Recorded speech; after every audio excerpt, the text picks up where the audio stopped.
গত আইপিএলের আসরে সিজন নাম্বার 16 অর্থাৎ tata Indian premier league season number 16 আসরে 5 বলে 5টি ছক্কা মেরে একটি ম্যাচ জিতিয়েছিলেন রিঙ্কু সিং। তারপর যেন সবাই তাকে এক নামে পরিচিতি লাভ করেছে, অর্থাৎ সবাই একই নামে তাকে চিনতে পেরেছে। অবশেষে তিনি পরবর্তী সময় তিনি তার ইন্ডিয়ান দলেও তিনি চান্স পেয়েছেন, তিনি ভালো খেলেছেন। জানেন কি সেই 5টি 6 মারা বলারটি কে ছিলেন? হ্যাঁ বন্ধুরা, সেই 5টি 6 মারা সে বলার ছিলেন গুজরাটের সেই ইয়াশ দয়াল। এই তরুণ ফাস্ট বোলার তাকে 5 বলে 5টি 6 মেরে রিঙ্কু সিং আইপিএল তার যে ম্যাচ ওই ম্যাচটি জিতিয়েছিলেন। এবারে সেই ইয়াশ দয়ালকে নিয়ে উঠেছে এক কথা। কোনো এক ধারাভাষ্যকার অর্থাৎ ভারতের কিংবদন্তি তারকা স্পিনার তিনি ধারাভাষ্য দিতে গিয়ে তিনি বলেছেন তিনি নাকি আবর্জনা।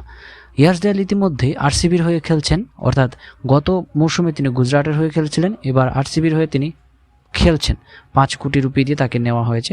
এই বাঁহাতি ফাস্ট বোলারকে প্রথম থেকে তাকে খেলানো হচ্ছে। প্রথম ম্যাচে তিনি 28 রানে একটি উইকেট লাভ করেছিলেন সিএসকের বিরুদ্ধে এবং পাঞ্জাবের এগেনস্টে তিনি 3 ওভারে 10 রান দিয়েছিলেন পাওয়ার প্লেতে। তখনই সেই মুরলী কার্তিক, সে ধারাভাষ্যকার কিংবদন্তি, তিনি বলে ওঠেন যে তিনি নাকি আবর্জনা। একটি দলের আবর্জনা অন্য দলের হয়ে অর্থাৎ হিরে হয়ে গেছে। অর্থাৎ তিনি এটাই বলেছেন যে একটি দলের আবর্জনা আরেকটি দলের জন্য হিরে হয়ে উঠেছে। এই কমেন্টটি তিনি করেছেন এবং এটি আপনাদের মতামত আমি জানতে চাই যে ইয়াশ দয়ালের এই মতামত নিয়ে আপনাদের কি মত, যে মুরলী কার্তিকের এই মন্তব্য করাটা কতটা ঠিক হয়েছে বা কতটা ঠিক নয় অবশ্যই কমেন্ট করে জানাবেন।